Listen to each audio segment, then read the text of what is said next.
హరి ఓం. అందరికి శుభోదయం. Very good morning. దివ్యమైన, భవ్యమైన, నిత్య నూతనమైన, అత్యంత పవిత్రమైన మన లోపల ఉన్నటువంటి ఈ దేవాలయానికి అందరికీ స్వాగతం. మా గురుగారు పప్పా స్వామి రామదాస్, అలాగే మా అమ్మ నాన్న అందరికీ ప్రణామాలు. మనము 14వ అధ్యాయ లాస్ట్ 2 శ్లోకాస్ ఇవి మిగిలినాయి. ఈ అధ్యాయం మన ఆత్మావలోకన చేయడానికి చాలా చాలా ఒక గ్రేట్ చాప్టర్ అని చెప్పొచ్చు. ఊరికే చూస్తే అంత పెద్దగా ఏం లేదు అనిపిస్తుంది, కానీ నాలో ఏ గుణ ఎక్కువ ఉంది, ఏ గుణ తక్కువ ఉంది, ఏ గుణ ఎక్కువ ఉండాలి, ఏ గుణ ఎక్కువ ఉంటే కూడా బంధనం ఉంది అన్నాడు. కానీ సత్వగుణ ప్రధానం అవ్వాలి. తమోగుణ ప్రధానంగా చాలా మంది ఉన్నాము, రజోగుణ ప్రధానంగా చాలా మంది ఉన్నాము, సత్వగుణ ప్రధానంగా కూడా చాలా మంది ఉన్నాము. అది వేరే వాళ్ళకి తెలిసే అవసరం లేదు, వేరే వాళ్ళ సర్టిఫికేట్ మనకు అనవసరం. కానీ నా లోపల ఏం నడుస్తుంది నాకు తెలుసు, మీ లోపల ఏం నడుస్తుంది మీకే తెలుసు, ఇంకా వేరెవరికి తెలీదు. అయితే ఏ గుణ నాలో ఉంది, బయట డ్రామా చెయ్యొచ్చు, మంచిగా మాట్లాడొచ్చు, కానీ లోపల మనస్సు ఎలాగుంది అది ఆ వ్యక్తికి మాత్రమే తెలుసు కదా. అయితే ఏ తమోగుణ ప్రధానం ఉందా, రజోగుణం ఉందా, సత్వగుణం ఉందా తెలుసుకోవాలి, అనలైజ్ చేసుకోవాలి. ఈ 3 గుణాల గురించి భగవంతుడు వర్ణించాడు. ఇంకా ఏ గుణమైతే కూడా బంధనం ఉంది అన్నాడు.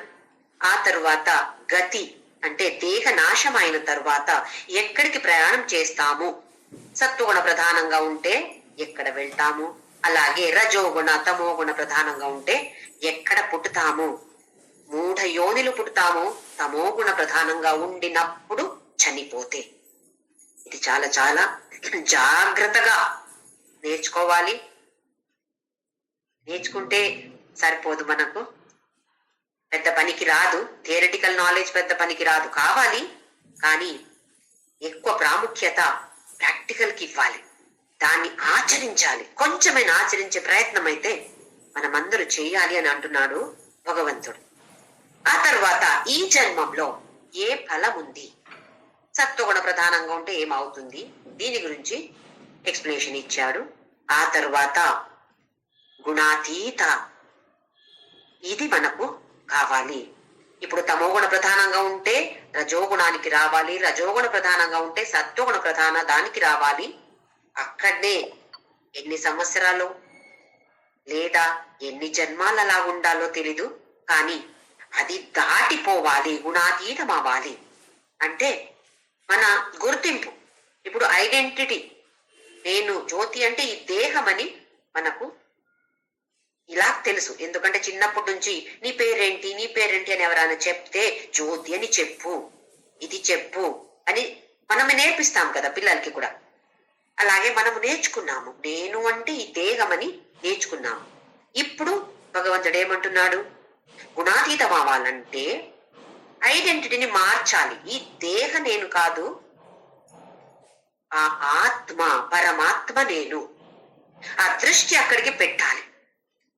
ఒక విధంగా చూస్తే చాలా సులభంగా ఉంది, ఇంకొక విధంగా చూస్తే ఇంత కష్టం ఇంకెక్కడ లేదు. అలాంటి ఒక కష్టమైన సాధన ఇది. ప్రయత్నం చేద్దాం. ఎన్నో కష్టపడలేదా?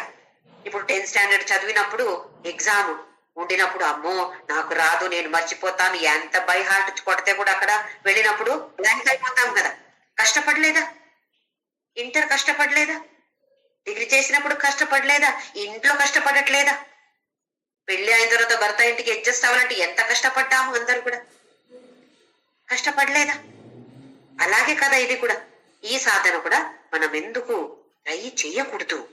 అర్జునుడు అడుగుతున్నాడు, లక్షణాలు ఏంటి? గుణాతీతం అయితే ఆయన లక్షణాలు ఎలా ఉంటాయి, ఆయన ఆచారం ఎలా ఉంటుంది, ఎలా ప్రవర్తిస్తాడు, వ్యవహారం ఎలా చేస్తాడు. అలాగే ఇది దాటిపోవాలంటే నేనేం చెయ్యాలి? మనకు కూడా ఇలాంటి ఉత్సాహం వస్తుంది కదా. ఇలాగా విన్నప్పుడు మనకు నాకు కూడా అమ్మ నేను కూడా ఇలా కావాలి, ఏం చేయాలి, దానికి కొంచెమైనా మనకు ఆసక్తి వస్తుంది, అందులో ప్రయత్నం చేద్దాం కదా అని. అయితే తెలియాలి కదా, ఏం చెయ్యాలో తెలియాలి కదా. అయితే ఈ గుణాతీతం అవ్వాలంటే ఏం చేయాలి అని ఈ లాస్ట్ బట్ 1 శ్లోకంలో భగవంతుడు చెప్తున్నాడు. 26వ శ్లోకం, 14వ అధ్యాయ 26వ శ్లోకం. మాంచయో వ్యభిచారేణ భక్తి యోగేన సేవతే సగుణాన్ సమతీత్యైతాన్ బ్రహ్మ భూయాయ కల్పతే. అవ్యభిచారేణ, యహ అంటే ఎవరు, అవ్యభిచారేణ, వ్యభిచార అంటే అన్ని దీనికి దృష్టి పెట్టడం వ్యభిచారం. ఒక ప్రాస్టిట్యూట్, వేశ్యా స్త్రీకి మనము వ్యభిచారిణి అంటాము. ఎందుకంటే ఒక్క భర్త అని కాదు, అందరితో దేహ సంఘం పెట్టుకుంటుంది, అందుకే దానికి పేరు వ్యభిచారం అని. ఇక్కడ మనం కూడా అంతే, ఈ దేవుడు ఆ దేవుడు అందరి మీద దృష్టి పెడితే ఇది వ్యభిచారం అవుతుంది. అయితే ఒకే దేవుడిని పూజించాలా? ఇప్పుడు సాయిబాబా, రామ, కృష్ణ, శివ, దేవి అని చాలా దేవుళ్ళు మనము పూజ చేస్తాం కదా, చేయకూడదని అంటున్నాడా భగవంతుడు? ఆ అర్థం కాదు అక్కడ. ఇక్కడ అవ్యభిచార అంటే ఏ దేవుడిని పూజిస్తే కూడా ఆ పరబ్రహ్ముడిని నేను పూజిస్తున్నాను అని ఆ భావన వస్తే ఇది అవ్యభిచార. అవ్యభిచారేణ భక్తి యోగేన సేవతే. అక్కడ భక్తి అంటే ప్రేమ. నాకు సాయిబాబా అంటే మాత్రమే ప్రేమ, ఇంకా శివ నాకు నచ్చదు, నేను పూజ చేయనండి. కృష్ణ నాకు అంత ఇష్టం ఏం లేదు, ఏదో కొంచెం చేస్తాను, కానీ నాకు పెద్దగా సాయిబాబా మాత్రమే ఇష్టం. లేదా ఏదో ఒక్క దేవుడు మంచిదే, ఒక ఇష్ట దేవత ఉండాలి, కానీ ఆ ఇష్ట దేవతని పూజిస్తే కూడా నేను పూజ చేసేది పరబ్రహ్మనే, పరబ్రహ్ముడినే పూజ చేస్తున్నాను. అలాగే నాకు ఈ దేవుడు అంటే అంత నచ్చదు, కానీ ఎవరో చెప్పారు చేయండి అని అయితే చేస్తున్నాను. అక్కడ కూడా ఏ భావన రావాలి? ఏదో నామకే వాస్తే చేస్తాం అనుకోండి, అవి చేస్తే కూడా ఒక్క భావన అక్కడ, నేను ఆ పరబ్రహ్ముడిని పూజ చేస్తున్నాను. అది శని ఉండొచ్చు, రాహు, కేతు ఎవరైనా ఉండొచ్చు, ఇప్పుడు సూర్యదేవ భగవానుడు ఉండొచ్చు, ఎవరైనా ఆ పూజ చేసేటప్పుడు ఒక్క భావన, ఈ రూపంలో కృష్ణుడు వచ్చాడు, ఈ రూపంలో షిరడి సాయిబాబా వచ్చాడు, ఈ రూపంలో పుట్టపర్తి సాయిబాబా వచ్చాడు, కానీ నిజంగా చూస్తే వెనక ఎవరది? అది ఆ పరబ్రహ్ముడే వచ్చాడు. అయితే నేను కృష్ణుని పూజ చేస్తే, సాయిబాబాని పూజ చేస్తే, ఎవరిని పూజ చేస్తే కూడా నేను పూజ చేసేది ఆ పరబ్రహ్ముడిని మాత్రమే. ఇది అవ్యభిచార. భక్తి యోగేన సేవతే. భక్తి యోగ మనము 12వ అధ్యాయం చూసినప్పుడు భక్తి యోగ అంటే ఆ ఒక్క చాప్టర్ కాదు. కర్మయోగ చేస్తే, కర్మయోగ అంటే ఏంటి?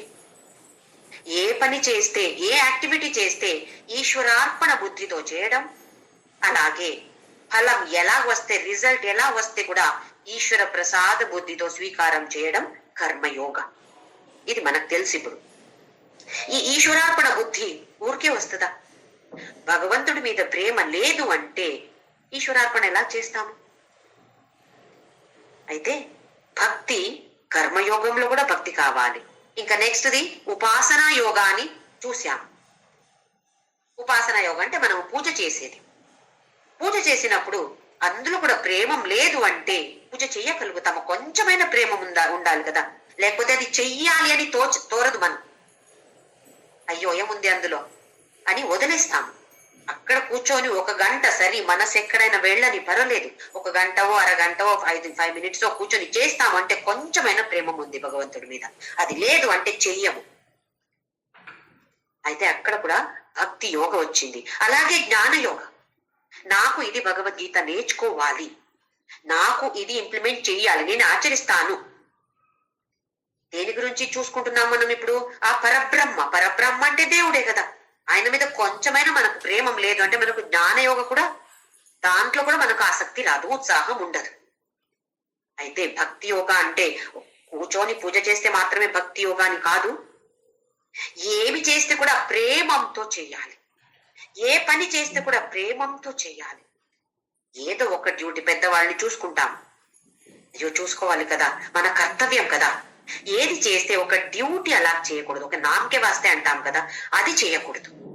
చేసేటప్పుడు మంచి భావంతో, మంచి మనస్సుతో, వాళ్ళు ఎలాగైనా ఉండని, నేను ఇలాగుంటాను, ఎందుకు నాలో సత్వగుణ వృద్ధి అవ్వాలంటే నేను ఇలాగ ఉండాల్సిందే అని చెప్పాడు భగవంతుడు. ఇది తెలుసుకొని ప్రేమంతో మనము వ్యవహారం చేస్తే అది అవ్యభిచార భక్తి యోగేన సేవతే, ఆ సేవ అయిపోతుంది. సేవ అంటే ఏదో గుడికి వెళ్ళి ఒక 1000 రూపాయి ఖర్చు పెట్టి పూజ చేయడం, అది ఒక్క విధానంగా చూస్తే అది కూడా సరియే, తప్పు అని కాదు. కానీ మనం చేసే పనిలో ఆ ప్రేమ ఉంటే అది పెద్ద సేవ. ఏ పని అయినా ఉండని అది పెద్ద సేవ, కర్మయోగ. ఎవరిలా చేస్తారో సగుణాం సమతీత్యైతాన్, సగుణాం సమతీత్య, అతీత్య అన్ని గుణాల్ని దాటిపోయి బ్రహ్మ భూయాయ కల్పతే, నన్ను చేరడానికి యోగ్యంగా అవుతాడు. యోగ్యత అని అర్హత వస్తుంది అలాంటి వాడికి. ఎవరికి? అవ్యభిచార భక్తి యోగ సేవ చేయడం. సేవ అంటే మళ్ళీ ఇది అపార్థం చేసుకోకూడదు, ఎక్కడో వెళ్ళి ఒక అనాథాశ్రమానికి వెళ్ళి అక్కడ ఇవ్వడము, అది వన్ ఆస్పెక్ట్ అంటాం, ఒక్క సైడ్ నుంచి అంతే. అది డైలీ పనికి రాదు మనకు. డైలీ అక్కడ వెళ్ళి చేస్తున్నామా?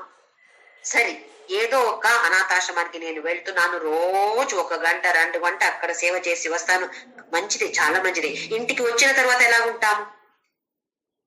మళ్ళీ వాళ్ళ మీద వీళ్ళ మీద అరవడం, కోపం వస్తే ఆ సేవ చేసి కూడా ఏం లాభమైంది? మనలో మార్పు రావాలి కదా. అప్పుడే మనకు తెలుస్తుంది, ఓహో అవును, కొంచెం నాలో సత్వగుణ పెరుగుతుంది లేదా తమో గుణం ఎక్కువగా ఉంటుంది. ఇప్పుడు ఇలా చేస్తే ఇది ఒక్క ఉపాయం భగవంతుడు మనకు చెప్తున్నాడు. భక్తి యోగ, సేవ, అవ్యభిచార. ఎక్కడ చూస్తే విశ్వరూప దర్శనమే కదా ఇది. 11th చాప్టర్ లో విశ్వరూప దర్శనం చూసాం. ఎక్కడ చూస్తే భగవంతుడు కనపడాలి, ప్రయత్నం చేద్దాం. సరే, ఇప్పుడు ఈ ఒక ఫోటో, ఒక విగ్రహాలు కూడా మనకు కనపడట్లేదే, అక్కడైనా కనపడితే ఆ తర్వాత వేరే చోట కూడా కనపడచ్చు. అయితే ఆ ప్రయత్నం చేస్తే ఈ 3 గుణాల్ని దాటిపోయి బ్రహ్మభూయ, ఆ పరబ్రహ్మని పొందుతాము లేదా పొందడానికి యోగ్యంగా తయారవుతాడు అలాంటి వాడు.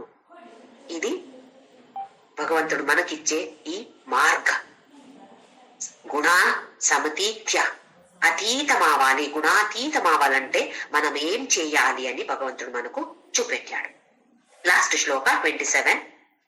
బ్రహ్మణో హి ప్రతిష్ఠాగం అమృతస్యావ్యయస్య చ శాశ్వతస్య చ ధర్మస్య సుఖస్యైకాంతికస్య చ. ఏమంటే ఎవరు? బ్రహ్మణో హి ప్రతిష్ఠాం అహం. ఈ పరబ్రహ్మ అన్ని దీనికి ఆధారమైన, ప్రతిష్టంగా ఉన్నటువంటి, ఆధారంగా ఆశ్రయంగా ఉన్నటువంటి పరబ్రహ్మ నేను. అర్జున, నీకు చూస్తే నేనేమో ఇలాగిలా డ్రెస్ వేసుకొని నీ ఫ్రెండో నీ బావ ఇలాగ అనిపిస్తుంది, అది కాదు. నేను దేవకీ నందన యశోద నందనగా ఈ అవతారం ఎత్తాను అంతే. నిజంగా చూస్తే నేను ఇది కాదు, నేను ఆ పరబ్రహ్ముడే. బ్రహ్మణోహి ప్రతిష్ఠ అహం అమృతస్య అవ్యయ. అవ్యయ అంటే అవినాశి, నాశమే లేనటువంటి అవ్యయ. అమృత, మళ్ళీ మృత అంటే మరణం. అమృత, మరణం లేదు అంటే మళ్ళీ జననం కూడా లేదు. జనన మరణ లేనటువంటి పరబ్రహ్మ తత్వ నేను. మళ్ళీ అమృత అంటే ఈ దేహం. కృష్ణుడు పరబ్రహ్ముడు కృష్ణుడుగా పుట్టినప్పుడు దేహంలో వస్తే ఆ దేహ కూడా నాశమావాల్సిందే. శ్రీరామ శ్రీకృష్ణ ఎవరైనా దేవుడైతే కూడా దేహ నాశం అవ్వాలి. అమృతస్య అవ్యయస్య చ శాశ్వతస్య, శాశ్వతంగా ఉన్నటువంటి వాడు నేను. ధర్మస్య, ఇక్కడ ధర్మస్య అంటే ఎవరు ధర్మ పరిపాలన చేస్తారో వాళ్ళు నన్ను పొందుతారు. ధర్మో రక్షతి రక్షితః. ఎవరు ధర్మాన్ని రక్షిస్తారో వాళ్ళని ధర్మ రక్షిస్తుంది. అధర్మ అంటే అది కూడా నేనే. సుఖస్య ఏకాంతికస్య సుఖ. ఏకాంతిక సుఖ అంటే సుఖం మాత్రమే ఇక్కడ, ఏక ఒక్కటి. ఇప్పుడు మనము ఈ లౌకిక సుఖం దాన్ని గమనిస్తే ఆ సుఖంతో దుఃఖం కూడా మిశ్రంగా ఉంది. సుఖం వెనక మళ్ళీ దుఃఖం వస్తుంది. ఇవాళ నాకు ఈ ఒక జ్యువెల్ నెక్లెస్ కొన్నాను, ఎంత సంతోషమో నాకు. కొత్తది 4 రోజు వేసుకొని అటు ఇటు తిరిగాను, అందరికి చూపించాను. ఒక వారం అయిన తర్వాత దొంగతనం జరిగింది. ఇప్పుడు ఏమవుతుంది? ఒక వారం అదే నెక్లెస్ నాకు సుఖం ఇచ్చింది. ఇప్పుడు ఇంకా నా చనిపోయే వరకు నేను దాని గురించి మాట్లాడుతున్నా, అది పోయిందండి అది పోయిందండి అని అయితే దుఃఖమే ఎక్కువైంది కదా. అలాగే ఈ లౌకిక సుఖ అనేది దుఃఖంతోనే వస్తుంది. ఒట్టి సుఖమని లేదు. లౌకిక సుఖ దుఃఖ సుఖ మిశ్రంగా వస్తుంది. Definite guarantee, 100% guarantee. ఇలాంటి సుఖం, ఈ సుఖ పరబ్రహ్మ అనే సచ్చిదానంద ఆనంద అని అంటాం కదా, పరమానందాది. అది ఎప్పుడికి ఏకాంతికస్య సుఖస్య, అది సుఖం మాత్రమే ఏకంగా వస్తుంది. దానితో దుఃఖం రాదు, దుఃఖం లేదక్కడ. అలాంటిది పరబ్రహ్మ అనేది, అది నేను, లేదా అన్ని దీనికి ఆధార నేను, ఆశ్రయదాత నేను. నువ్వేమో నా ఫ్రెండ్ కృష్ణ ఇది అని అనుకుంటున్నావు. ఒక్క విధంగా అది కూడా కరెక్టే, కానీ నిజంగా చూస్తే నేను ఆది పరబ్రహ్మ. ఈ శ్లోకంతో ఈ అధ్యాయాన్ని క్లోజ్ చేస్తున్నాడు భగవంతుడు. నా అభిప్రాయంలో one of the best chapters ఇది, మన అవలోకన చేయడానికి. సత్వ రజ తమ ఈ గుణాల గురించి మళ్ళీ మళ్ళీ మనము ఆలోచిస్తూ ఉండాలి. నేను ఎలా ఉన్నాను, ఎక్కడ ఏ గుణ నాలో ప్రధానంగా ఉంది అని చూసుకొని మళ్ళీ సాధన చేసి చేసి ముందుకు వెళ్ళాలి. సాధన చేయాలంటే నిర్ధారం తీసుకోవాలి. నేను చేస్తాను, నేను ఇలా చేస్తాను, తప్పకుండా చేస్తాను. ఎంత కష్టమైతే కూడా నేను చేస్తాను. లైఫ్ లో చాలా కష్టపడ్డాం, అందరూ చాలా కష్టపడ్డాం. ఎవరైనా ఉన్నారా నాకు సుఖమే ఉండిందండి, ఇంతవరకు నాకు ఒక్క కష్టం రాలేదు? లేదు, అందరికి వచ్చి ఉంటుంది. ఏదో ఒక విధంగా, కొందరికి ఎక్కువ ఉండొచ్చు, కొందరికి తక్కువ ఉండొచ్చు, కానీ కష్టం అయితే ఉండింది. అందరూ ఫేస్ చేశాం. అంత కష్టం దానికి, ఈ లోకానికి మనం పడటానికి రెడీగా ఉన్నామంటే దీనికి ఎందుకు రెడీగా ఉండకూడదు? అయితే అందరూ కూడా ఈ అధ్యాత్మ పథంలో ముందుకు వెళ్ళడానికి మంచి ఉపాయం చూపించాడు భగవంతుడు. ఆ మార్గంలో మనమందరూ వెళ్తాము. దీనితో ఈ అధ్యాయం ఎండ్ అవుతుంది.